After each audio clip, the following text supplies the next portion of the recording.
Hey, what's going on? You're here with Emil, and what we're going to be going over today is a quick presentation on the 1999 Ford F-150 family.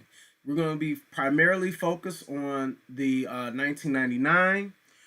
So just a little bit about that. We're going to be going over the recalls as well as videos after the presentation, and then we're going to talk about the value that it has and going over a few diagrams and manuals. All right, so that's the plan.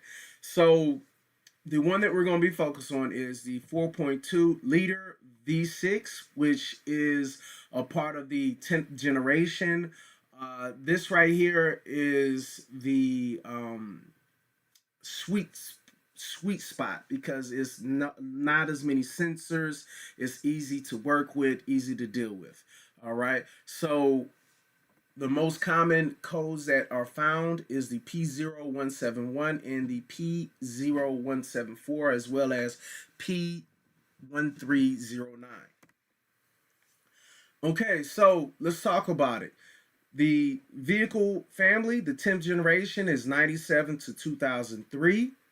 A little bit about the F-150 for the 99 F-150 family. It's part of the 10th generation, the PN96, with all new body chassis versus the prior generation. The 99 model year is between September 1998 refresh with minor exterior and interior updates.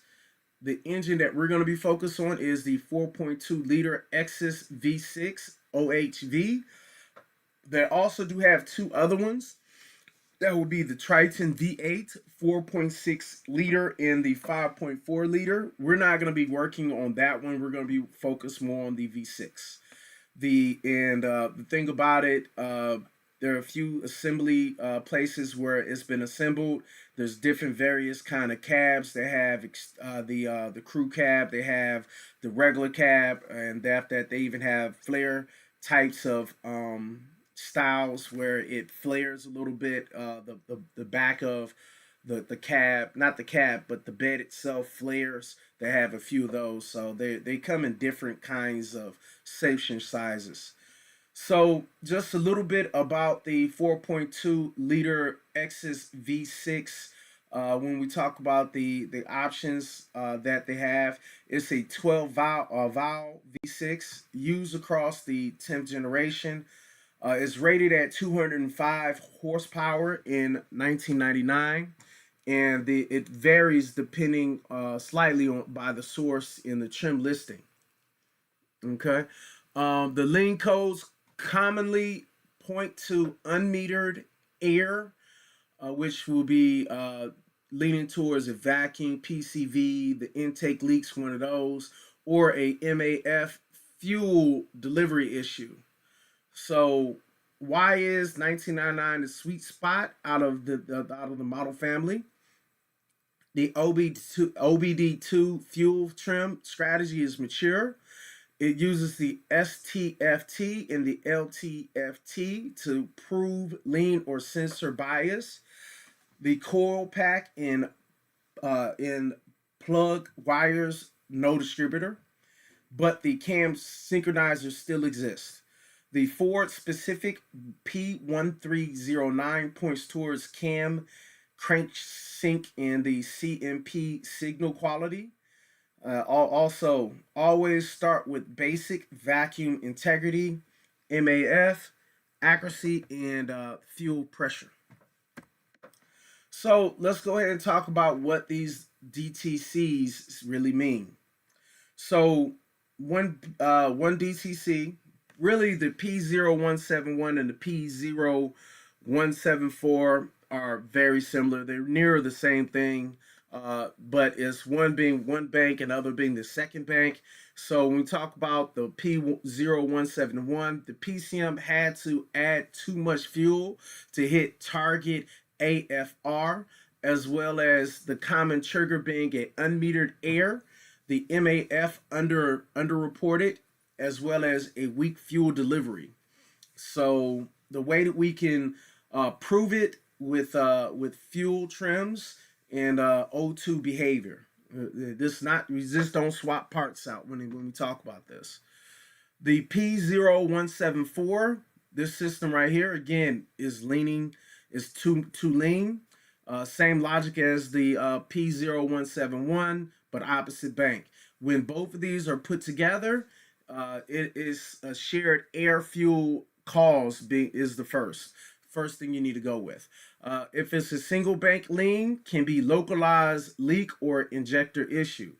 Our F150 only has a P0171 error code, so we don't have to think about it being it's not linked. So we have less to worry about because there's only one bank. So one bank is too lean. It's not two banks.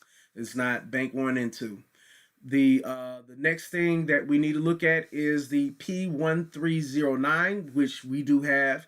That's one of the errors that we do have, which is a forward enhanced code, misfire monitor disabled, the CMP related sync problem, forward specific, often points at a cam synchronizer, the CMP signal quality or alignment, and we have to treat the PCM that we can't trust misfire hardware inputs. So the PCM can't trust misfire hardware inputs. So before we start wrenching away, we need to capture the evidence. We need to freeze frame the RPM, load, and coolant temperatures. We need to check out the fuel trims, the STFT and the LTFT. And then we need the MAF, which we have to figure out. The gas supply system, the MAP, we have to, if it is equipped. You also need to look at the vehicle speed. When we talk about the fuel trims, we need to check it out when it's at idle versus when it's at 2,500 RPM, trying to figure out how it acts. We have to figure out if is it both banks or one bank, and then we have to figure out is the STFT swings or is it steady, as well as the LTFT, where does it learn over time. Those are a few things we have to figure out. Another thing would be the O2 sensors and the misfire data. So does the O2 sensor switching, the misfire counters, is it mode 06 if supported? Is it a pending P03 code? Is there any of those? Is it a CMP, CKP correlation? So the workflow that we're going to be going through, this is the fastest path to figure out the root cause. First, we're going to have to scan it and then to get a snapshot. So we're going to record the freeze frame, trims, and pending codes. And then clear only after data is saved. So my thing is the fact that we're not going to clear the data just yet until we've actually gone through and worked on it. So then after that, the next thing is we need to prove the lean with trims. So we're going to idle it and then go 2,500. And at that point, we should be able to tell if it's a vacuum leak or a fuel delivery MAF bias. We're going to try to figure out that by testing it that way. The third thing will be air leaks first, and we're going to do a smoke test intake, PCV, in the brake booster. We're going to fix leaks before touching sensors. So we're going to fix all the leaks we can and then try to touch the sensors. The fourth thing will be the MAF, and we're going to check plus the intake air path, inspect air tube cracks, clean the MAF, and the MAF safe cleaner is verifying the gas supply makes sense. Then we're looking at number 5, the fuel delivery. We're going to check out the fuel pressure, the volume, the filter condition, injector balance if one bank is odd. And then the last thing is we're going to check the P1309 and sync checks. And if the P1309 persists, check CMP signal and the cam synchronizer alignment wear. So the rule of thumb that we're going to look at, if it's a high trims at idle, it's a vacuum leak. If it's a high trim at cruise, it's an MAF bias or fuel delivery. So when I was driving the truck from Alabama to to Alabama to Georgia, for the most part, it was more of a high trim during idle. So I'm pretty sure from what the rule of thumb is that it's more likely a vacuum leak over an MAF bias fuel delivery, but it could be both. All right, so let's go ahead and focus back on the P0171 and P0174 data-driven diagnosis. So looking at this, the throttle body area, that's where the MAF is located, looking at the throttle body area in this area here. Then when we talk about the air tubes and clamps, those are things we need to focus on.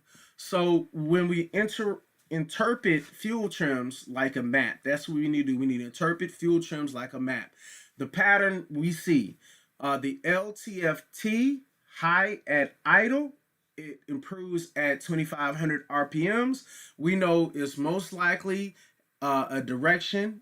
As far most likely direction would be must be a vacuum leak, a PCV leak, or an intake gasket. It's going to be one of those three things. If it is a LTF high at idle and at 2,500 RPMs, it's a MAF under reporting or low fuel pressure value. So it's going to be one of the two. If it's only one bank is high, localized leak on that bank or injector issue.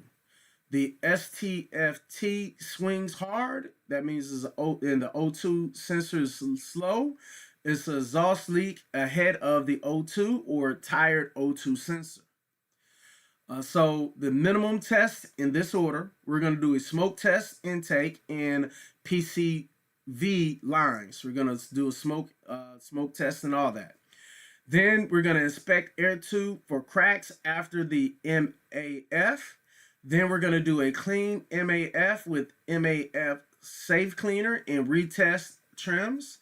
Last but not least, we're going to check the fuel pressure under load, not just at idle. Again, remember, we're going to go to idle to 2,500 RPMs. So in order to fix what's going on, so make it a point to always verify, make sure that it's, make sure you know the cause. Confirm with trims in a road test. Make sure you put on the road after you test it out and you figured it out. So the air leak fixes, most common root cause, unmetered air.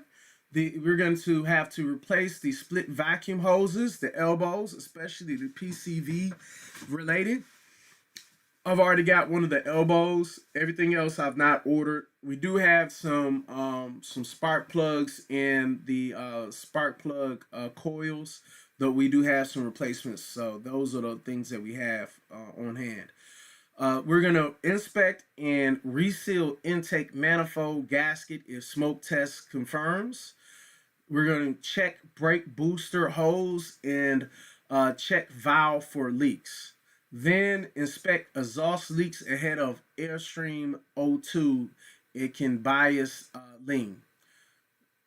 So how do you know it's fixed? So with the validation checklist, we're going to do a warm idle LTF-T.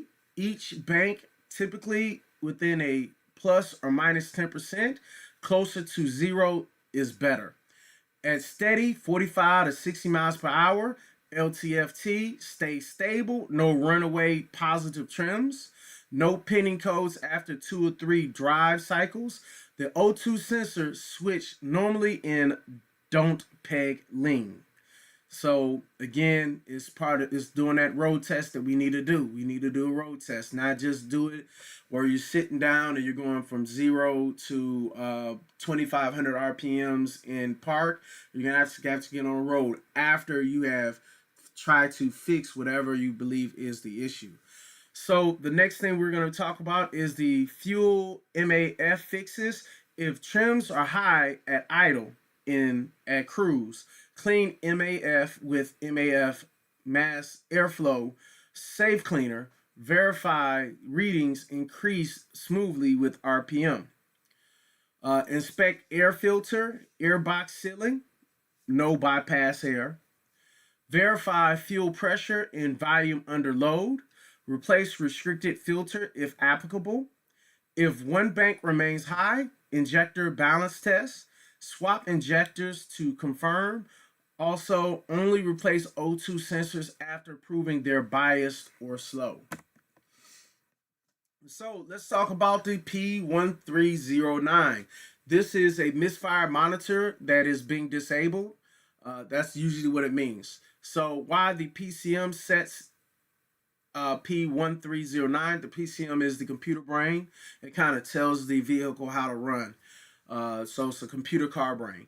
The Ford uses CKP plus the CMP signals to calculate misfire events. If CMP signal is missing or erratic or out of sync, the misfire monitor can be disabled. You may also see rough running, hard starts, or random misfire codes. So it'll be a P300, one of those P0300 codes. Then the components in the P1309 circle of trust will be the CMP sensor plus the cam synchronizer, the distributor like looking stub. That's what that is. Yeah, the distributor looking stub. Yeah, when I looked at the cam synchronizer, I did think it was a distributor looking stub where it's here and then the core packs go there. So yeah, that does look like that. The CKP sensor and crank trigger pattern, the engine's wiring shielding issues that inject noise, the PCM misfire detection hardware, so the AICE referenced in some Ford documents. Reality on these trucks, a worn or misaligned cam sensor CMP is a common path to P1309. So let's not be tricked by any wiring myths. Understand that the cam synchronizer does not have a cool wire to it. It has a CMP sensor connector. So it's a little different than a lot of other engines where it is connected. So it's not this with this one. The coil pack, spark plug wires go to plug. The CMP wiring goes to the PCM. And also, if someone recently replaced the synchronizer, misalignment is the prime suspect. So let's go ahead and take a look. Approximately cam synchronizer. That's where the area of the location should be. So, and then this right here is the upper intake. Okay, so we have to remove this in order to see it. So one thing about our engine, this component is already taken off. So whoever messed with this, they were messing with it and never put back on the manifold cover. So if you hear a chirp or squeal from the rear of the engine, a worn cam synchronizer bushing is known failure mode. Is a known failure mode. All right, so let's talk about how we're gonna diagnose the 1309. So the 1309, first thing we're gonna do is we're going to scan for companions. Look for P0300 misfire and any CMP, CKP related codes. We don't have any. We already checked it out. If P0171 and P0174 present, fix lean first. Lean can cause misfires. Check mode 06 misfire counts if your scanner supports it.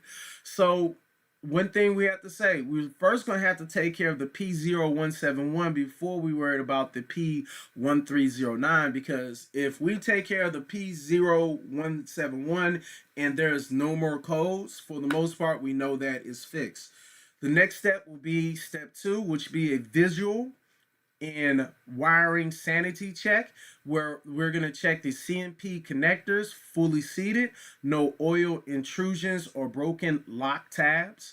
the harness not rubbing on the EGR tube or intake edges, and then the grounds tight, no aftermarket splice surprises. The third step we're going to do is to confirm the CMP signal behavior, which is best with the lab scoop, the CMP versus the CKP. Look for stable pattern and clean edges.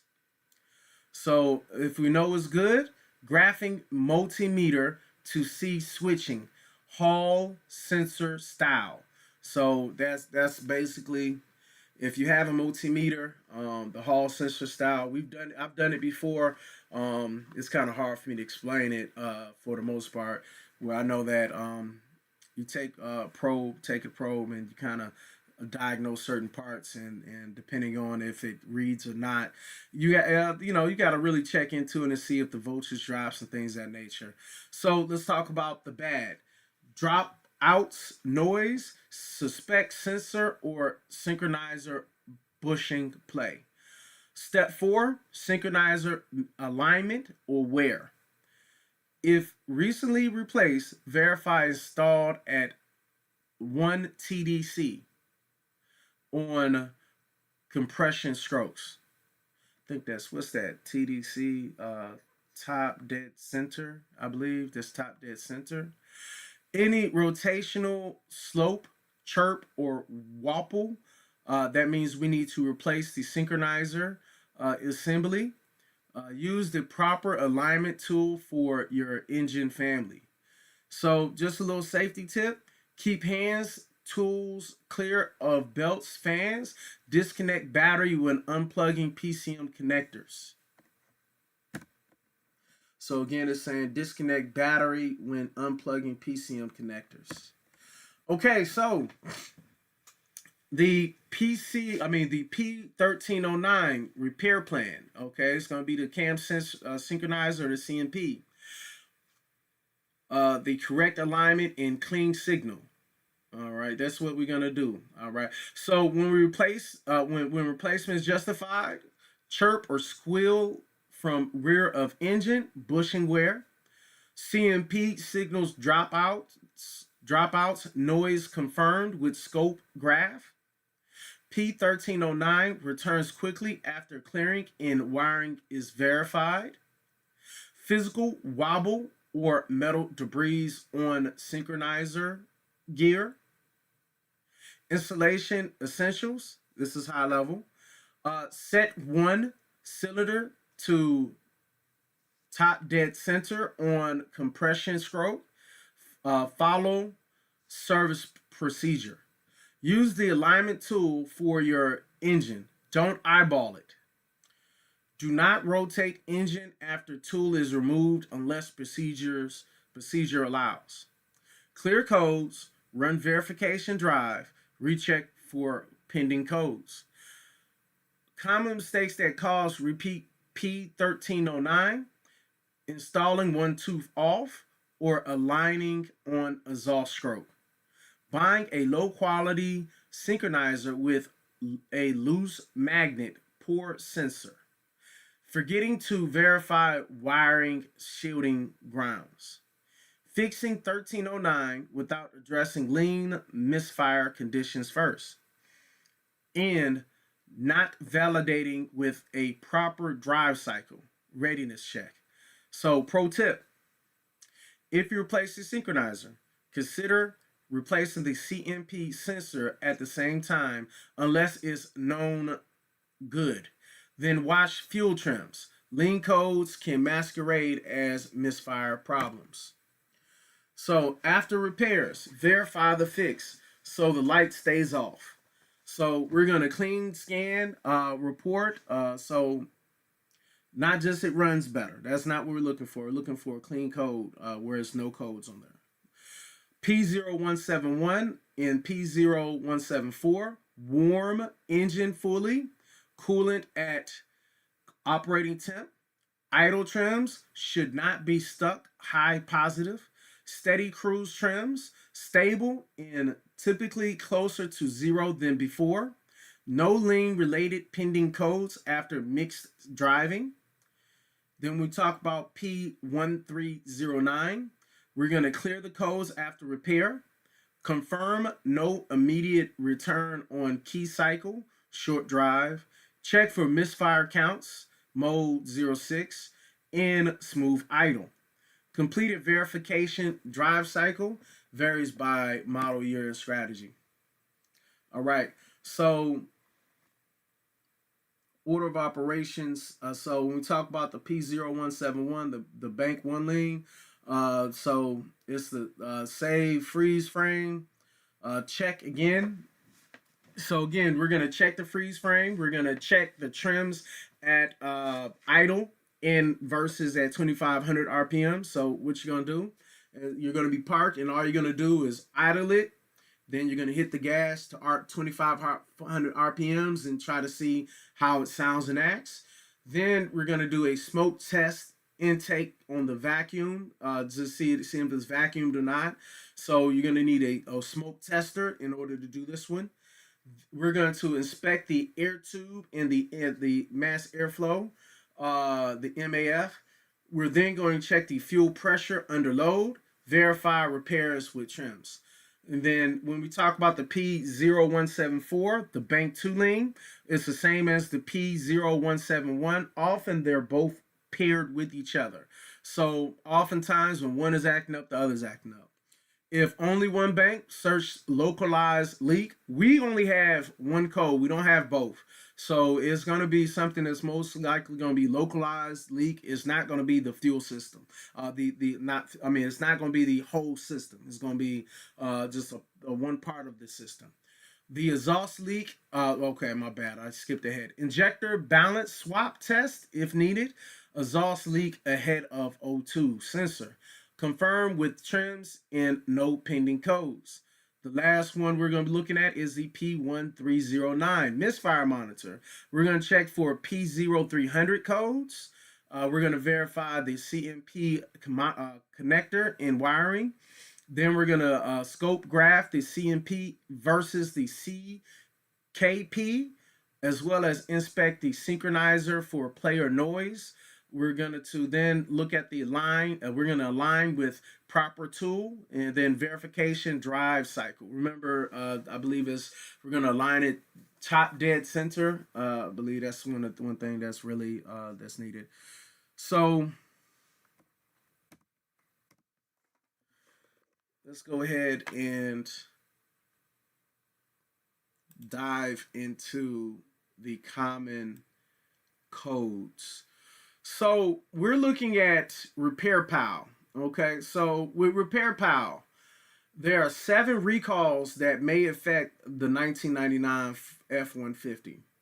So one recall is possible corrosion of fuel tank scraps. This has 1.1 million vehicles that could possibly be affected. As a result of the corrosion, one or both straps may fail, allowing the fuel lines to separate from the tank, or in some cases causing the tank to contact the ground. Either scenario may result in a fuel leak, presenting a fire hazard. And the vehicles that are affected it's a bunch of them. It's not just that. It's not just us. So it's like us. It's a bunch of different vehicles.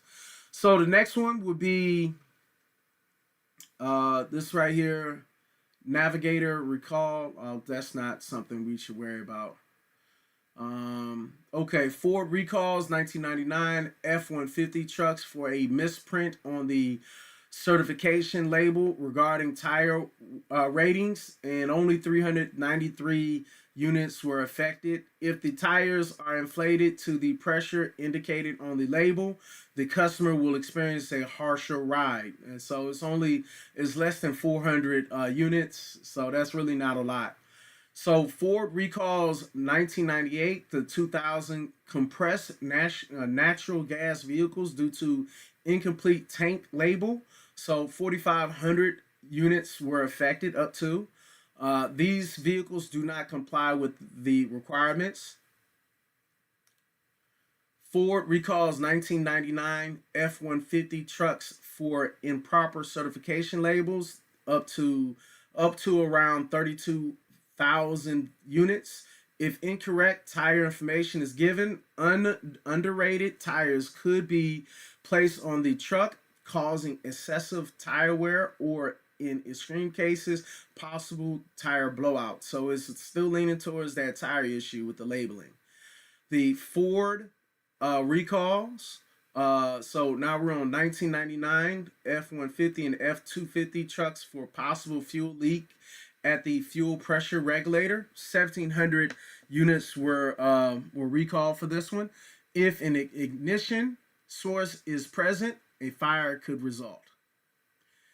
The last one will be the Ford recalls 1999 F-150 and F-250 trucks for a speed control cable and bracket issue. Around 1,500 potential units affected. A loose cable can result in the throttle not fully returning to idle and causing an increase in stopping distance.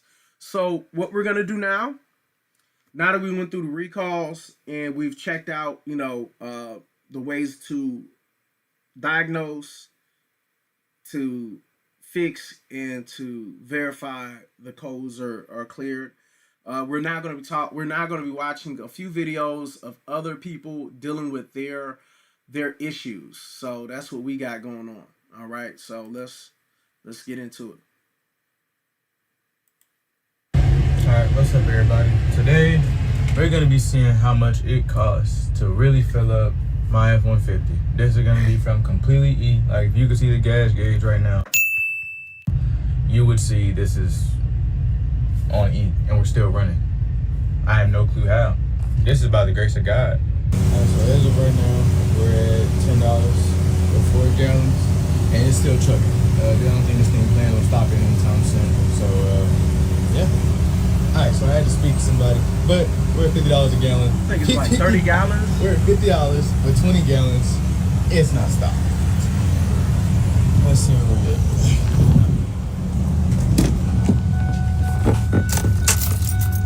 Yeah, and we just stopped.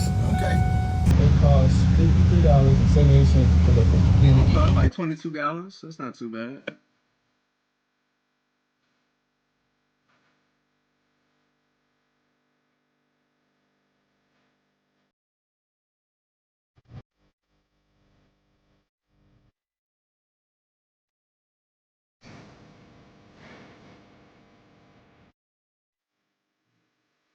Today, we're at Town & Country Ford to ask the technicians, the people that actually work on these trucks, what engine would they buy if they were buying a brand new F-150 today? I've always been a 5-liter fan, but honestly, I would probably go 3.5 EcoBoost. Really? That's an interesting answer. Why would you say the 3.5 EcoBoost? It's just, in all reality, it's a better performing engine in the truck as it comes from the factory, and it's just as reliable as a 5-liter if you take care of it. Either the 2.7 or the 5.0. I'm surprised you didn't say the 5.2 out of Raptor R, but he's like, that was. You were asking about ones I could afford. Yeah. I would personally choose a 5-liter, mainly because it has more power, better towing capacity. The frame is the same, but the engine has more torque. For low end, it's better for towing between the options you have.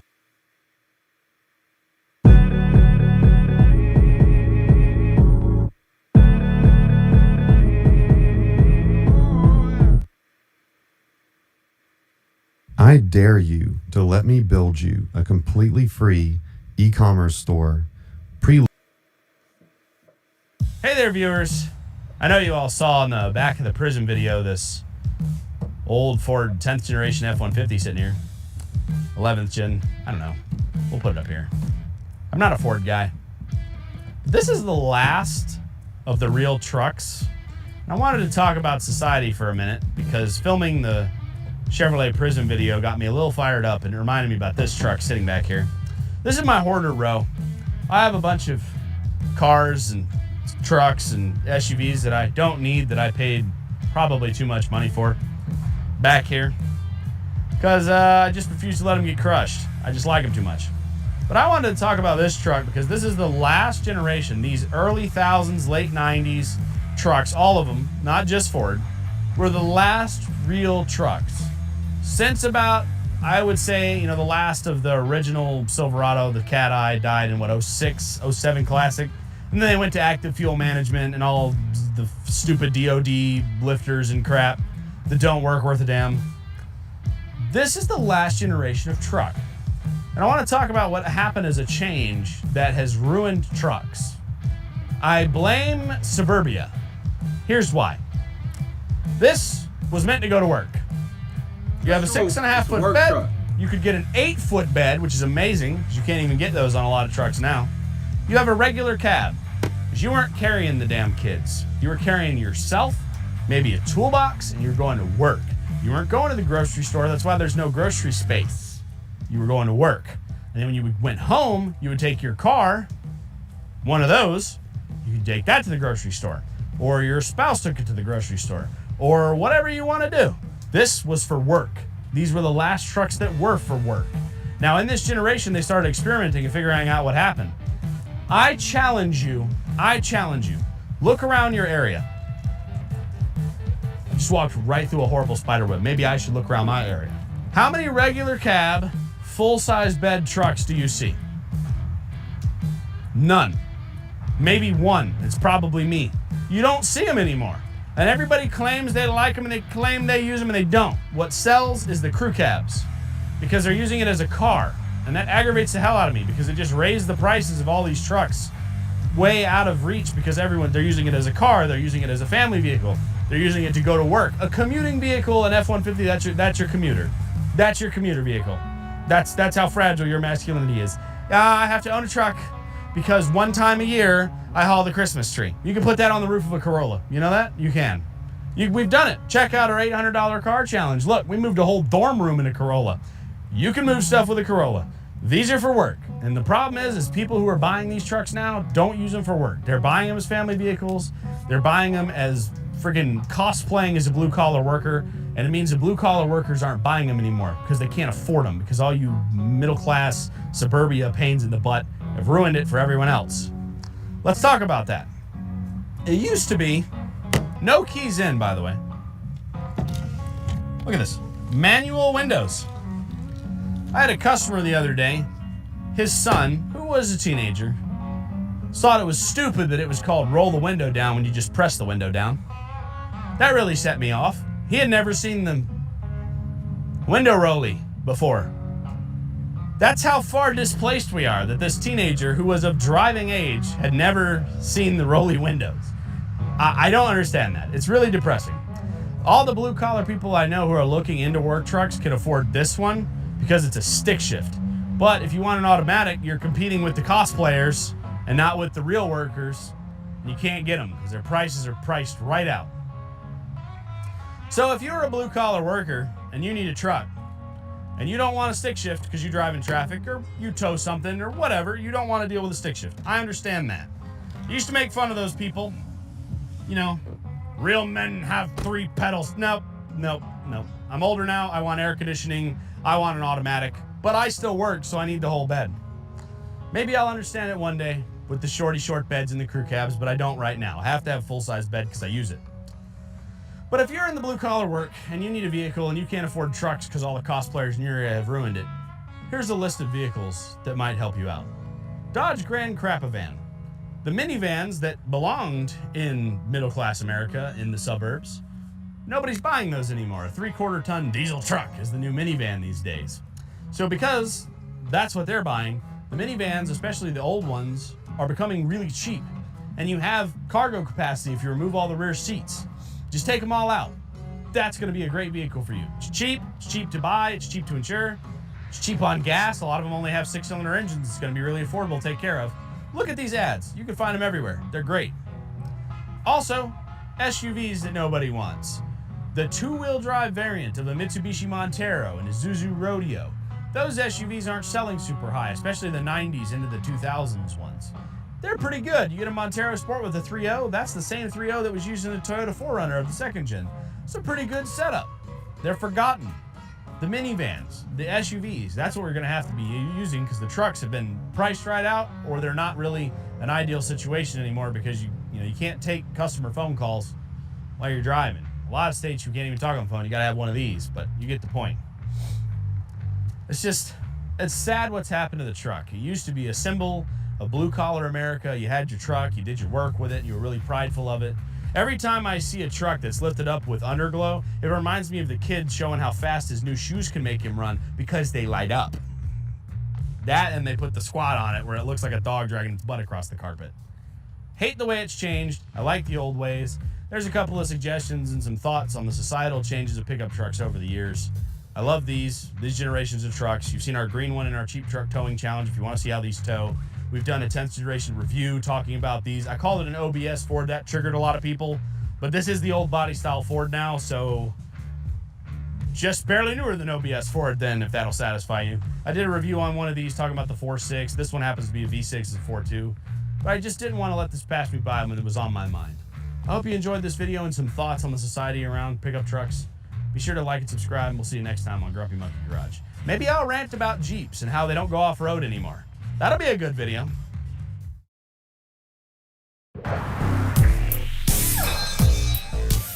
Welcome to Cars Decoded. The Generation 10 F Series was produced from 1997 to 2003. It had a sleek design much different from its boxy predecessors. The Gen 10 was comfortable in ride and quality and was a first body style that seemed to blend truck and SUV with soft lines and round curves.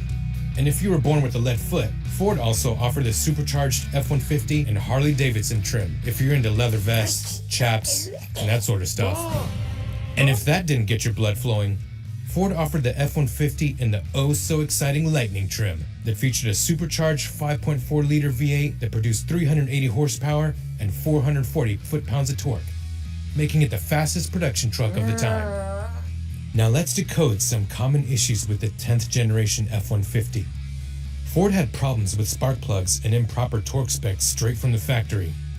Some owners had spark plugs fail, loosen, or even pop out over time. It wasn't poor Sparky's fault, since the threading was too short from the cylinder head.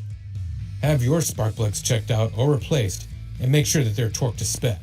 The heater is also known to go out in these trucks, so it's not a bad idea to pack some firewood to keep you warm. That's actually a very bad idea.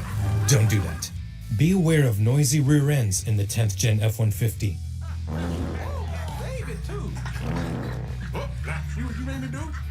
Rear differentials are known to leak and typically need replacement, especially before it starts growling at pedestrians you pass by.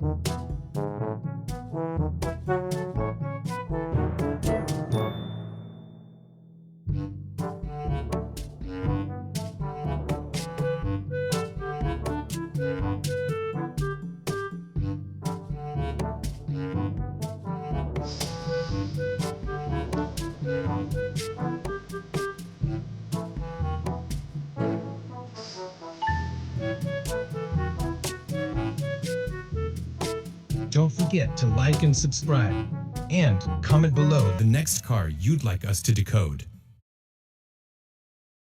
To test the starter solenoid, grab a 12-volt battery, connect one cable to the positive and one to the negative terminal. Connect the positive lead to the S tab or switch tab, which is where your ignition cable goes to, and connect the negative lead to the body of the starter. If it clicks, the solenoid is working. 42 years old now. For the last 10 years, I've been getting paid $10,000, $15,000, or $25,000 for one keynote talk that I performed in. Hey everyone, welcome to the video. Now, before you buy yourself the 10th Gen Ford F-150 from 1997 through 2004, you should know exactly what you are getting yourself into. Is the Ford F-150 as reliable as you think, or is it a junker? Well, today I'm going over what kind of issues you may run into while owning the Ford F-150. Let's get started.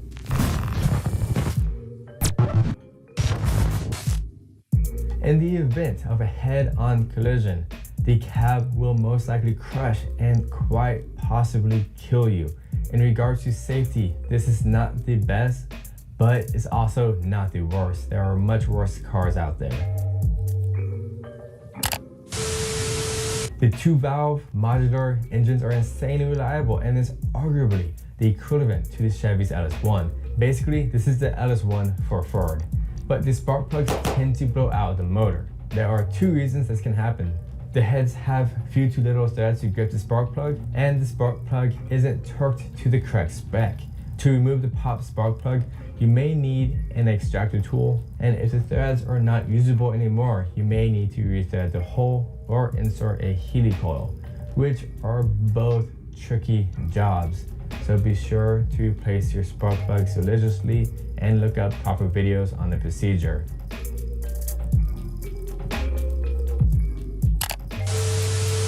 If the truck is experiencing no heat in the cabin, the most likely is due to a faulty blender. The part is relatively cheap. However, you will need to take apart the entire dash to fix it. If you're patient, taking apart the dash should be relatively easy with a few videos, but getting a mechanic to do this can be and will be pretty pricey. If you are experiencing rough idle, then most likely the EGR sensor is sticking. Pretty easy and simple to replace. And similarly, if you are experiencing high or too low of an idle, then the ISE valve may be sticking as well. And you can clean the ISE valve to fix that issue. There may be constant noise from the rear end. If so, the diff gears may need to be replaced, especially if the noise is non-stop. If the noise just happens on acceleration and when you press on the brakes, then it's in no need for immediate replacement. Similar to any old truck or vehicle in general, rust can be a huge issue, especially in the northern colder climate. Be sure to check underneath the vehicle and make sure that the frame and the main components of the vehicle is still in decent shape. If you see large rusty holes, steer clear, my friend. Dash paint chipping is very common on these cheap American plastics, but you can repaint them pretty easily, and doing so may give you the opportunity to customize the truck the way you like. There may be oil on the starter, which usually indicates the right side of the head gasket is blown, so be sure to climb underneath the truck and check that out. Repairing the head gasket is not a novice job to do and would be very expensive from a mechanic. And the early year V6 models from 97 through 99 tend to have faulty head gaskets. In the early models, the intake manifold is made of cheap plastics where the coolant runs, and they are prone to busting and ultimately leaking. Buy yourself an aftermarket one to prevent this issue. But if you smell a sweet burning smell and the car is overheating, this is most likely your issue. The exhaust manifold sometimes cracks and causes a minor exhaust leak. If you opt to replace them, especially if they are rusted out, you are in for a pretty fun job. In other words, the job is not easy at all, especially if it's rusted out. In conclusion, the F-150 is actually a very reliable truck, and there are many of them lasting well over 300,000 miles. However, there will be minor issues that may come up and could be costly repairs if you have to take it to the mechanic. If you like to turn wrenches, then I think this is a fantastic truck to buy. This truck, to me, looks pretty sleek and the interior is a bit nice. Ford did move towards more of a comfortable interior for the 10th gen F-150. If you enjoyed the video, be sure to like the video and subscribe for more content. This is Chris at Automotivate. Always appreciate one another. I'll see you next time.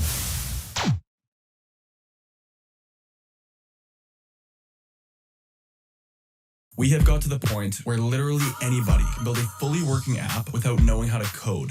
This is based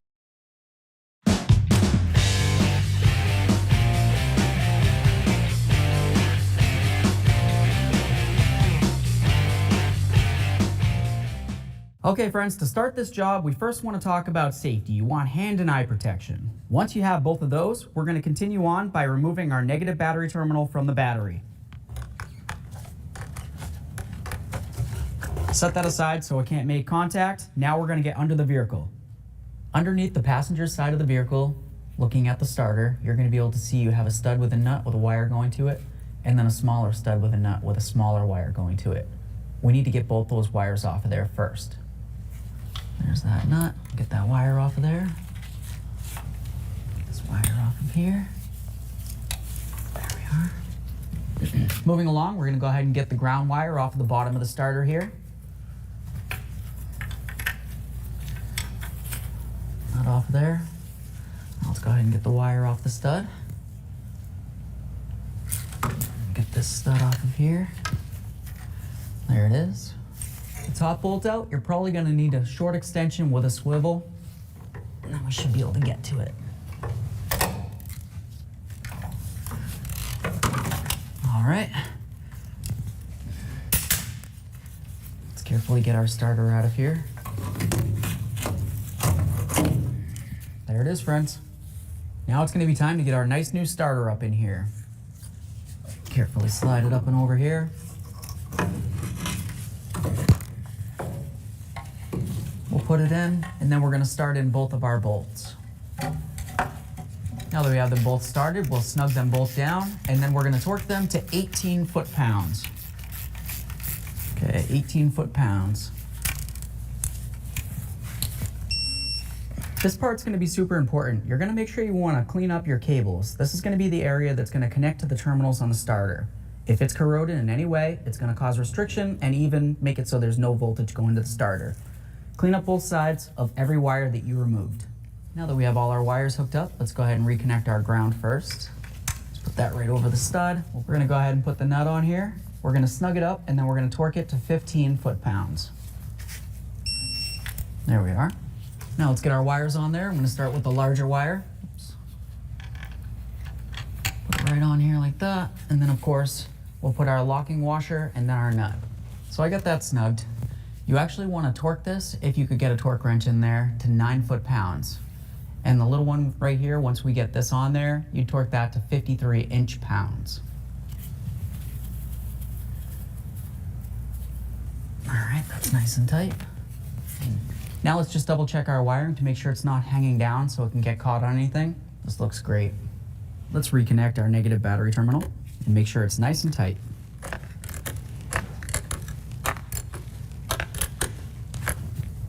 Give it a nice wiggle, start the vehicle. Awesome.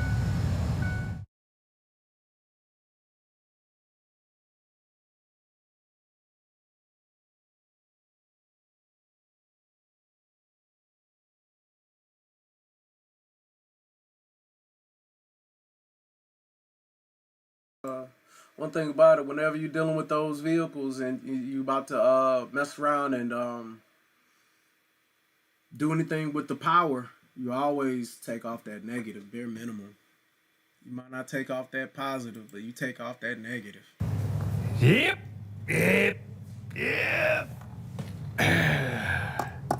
You know, we've built a handful of budget engines on the channel. Small block, big block, odd block, you name it. But one thing I haven't done yet is go through with you what makes a foundation for a budget engine build. In other words, you got to start with something, and that's a core, and hopefully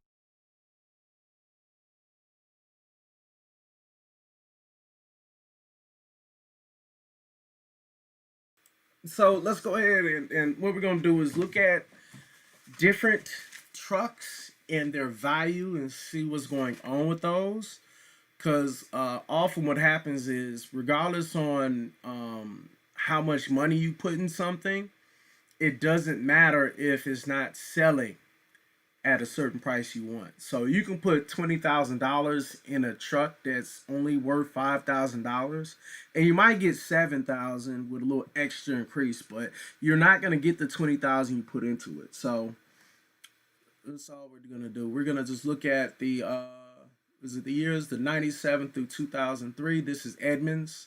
So we got a 2003 F-150 for $3,900.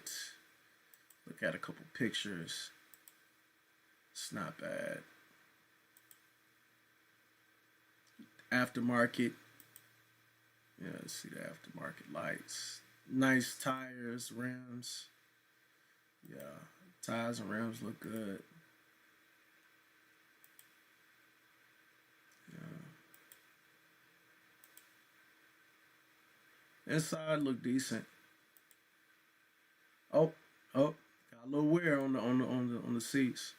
3,900 for 3,000 miles. Okay.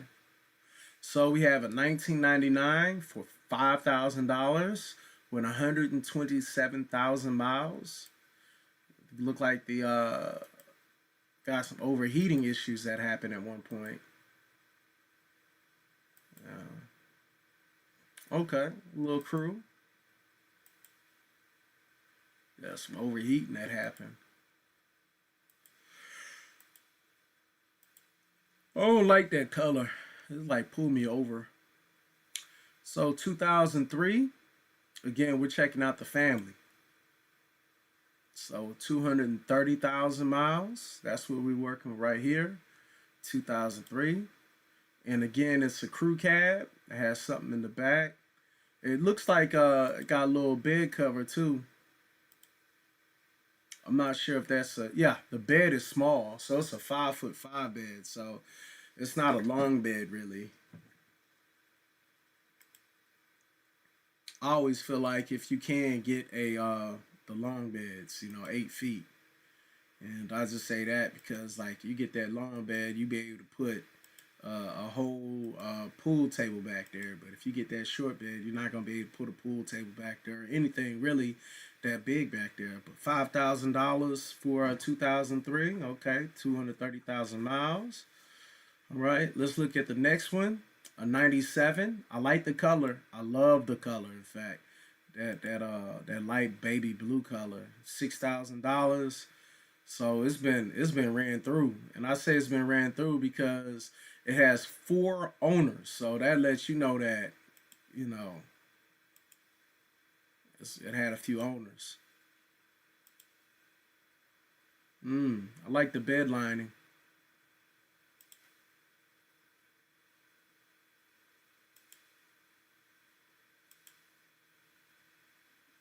I don't know whether that's good or bad. And I just say that because of the way they got that image, you really don't know. Like you can't tell the seat, like the butt, where you put your butt on. You see where you put your back on, but you don't see where you put your butt on.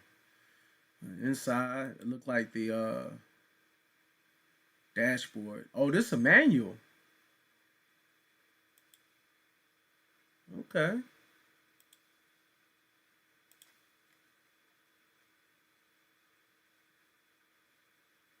This person really valued theirs.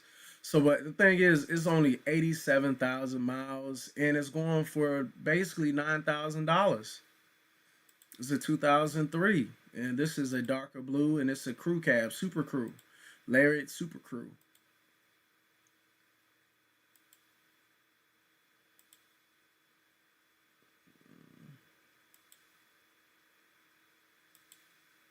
Don't look too bad.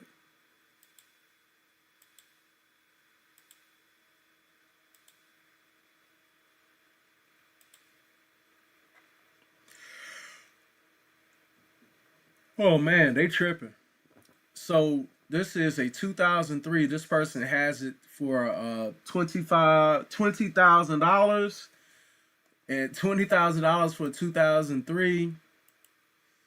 Harley Davidson. Okay, so it's only high because it's a Harley Davidson, I guess. They are meant to be more. Got a little bed cover on it. Nice, sexy black.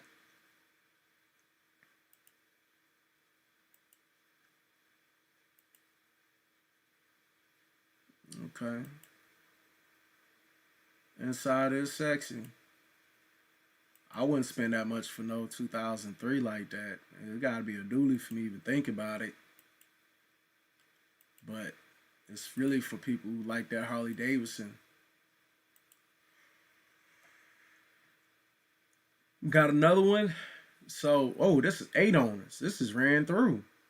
Oh, it's a corporate fleet vehicle. Okay, all right.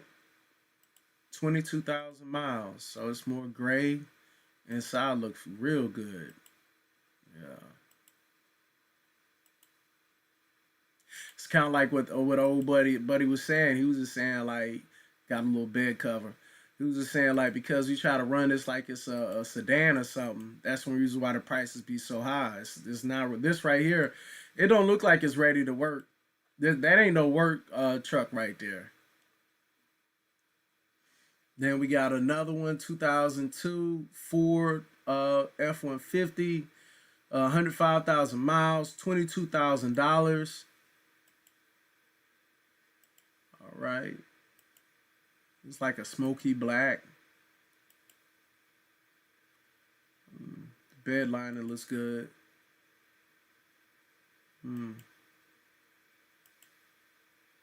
Inside do look fresh. I don't know about $22,000 though. They kind of missing with that 22. Then this is a 2002 Ford F-150 for $39,000 with 54,000 miles. This is crazy. And they got that pull me over red, and that's that flare side I was talking about earlier, where it flares to the side. It's supposed to be a sleek, silky look, I guess you could say. Look like I got some aftermarket or something. Like that's not regular. That's special. Yeah, that's special.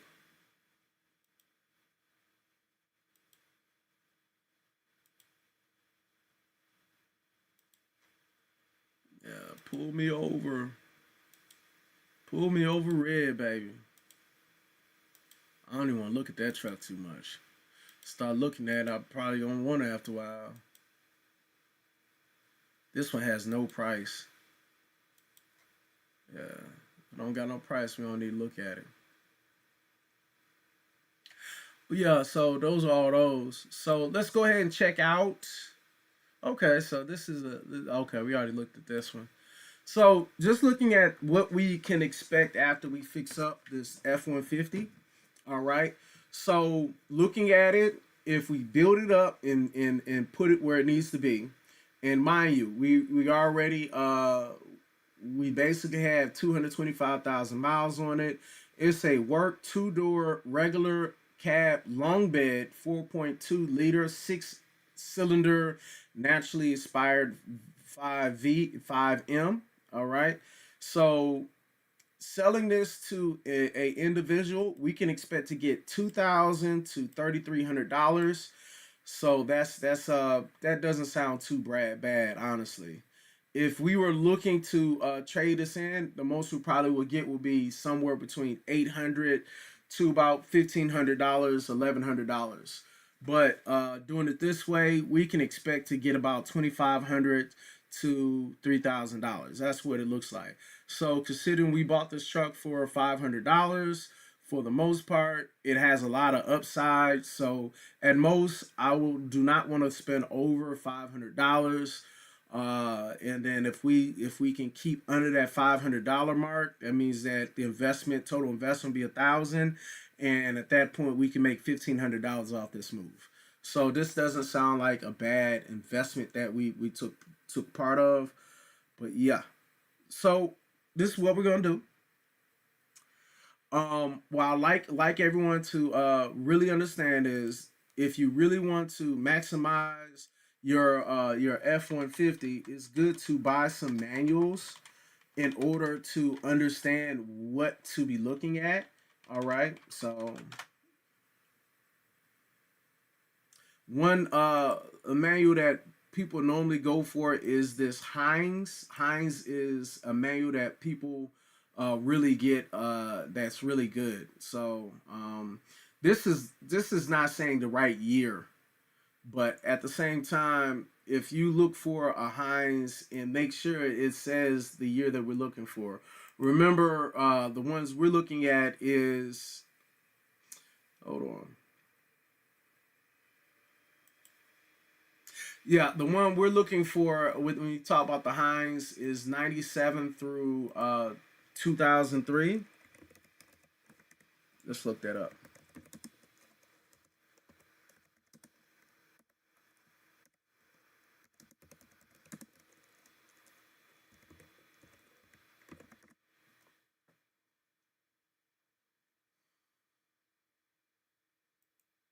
All right.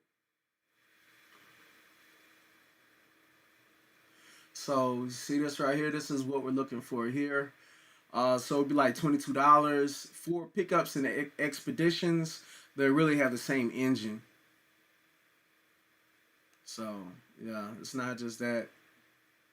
So here's another one. This is a 250 to 350. But yeah, make it a point to try to get as much information you can about your vehicles, because if you can really figure it out and get it done right, I mean it's a blessing.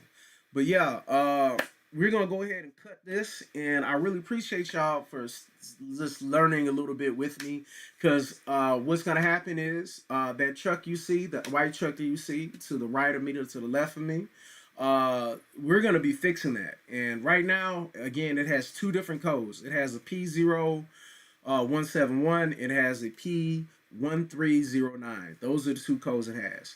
To my understanding, if we take care of the P0171, we might not even need to really do too much with the P1309. It might clear up just by taking care of the P0171. I doubt it. For the most part, it's probably some kind of leak somewhere. If it had both P0174 and the 171, at that point we were looking at a more the system is more compromised. But since there's only one bank, bank one, that's being affected, I feel better about that. So we don't have to go and do nothing too mass. But yeah, I'm looking forward to breaking open this truck and having it on the road, and eventually we're gonna put it on the market for like $2,500. You know, that's after we fix it up and take care of everything we need to take care of. Again, the most I can imagine putting into this will be $500. Why? Because when it comes down to it, the most we can sell it for is $2,500. So yeah, with that being said, let's go ahead and call it quits.